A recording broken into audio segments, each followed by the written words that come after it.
Hi, my name is Abby and I'm going to be doing a presentation about suicide prevention among adolescents. So this slide shows the current statistics on adolescent suicide. 10 out of 100,000 teens from 10 to 24 years old commit suicide a year in the United States. The state with the lowest adolescent suicide rate is Maryland, and the state with the highest suicide rate is New Hampshire. Suicide is the second leading cause of death among adolescents, and there are around 3,703 suicide attempts by adolescents daily, just in the U.S.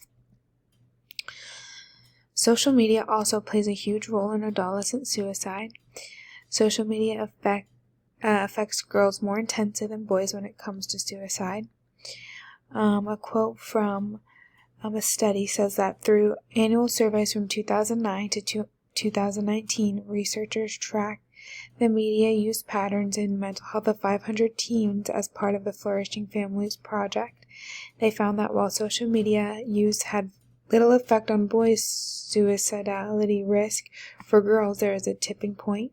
Girls who use social media for at least 2 to 3 hours a day at the beginning of the study, when they were about 13 years old, and then greatly increased their use over time, were at a higher clinical risk for suicide as emerging adults. There are a bunch of risk factors when it comes to adolescent suicide. The following include psychiatric disorders such as depression, bipolar disorder, and substance abuse, family history of depression and suicide, loss of a parent due to death or divorce, physical or sexual abuse, lack of a positive support system, feelings of being isolated, experiencing bullying, access to firearms or medications, being lesbian, gay, bisexual, or any other sexual minority youth, or being adopted.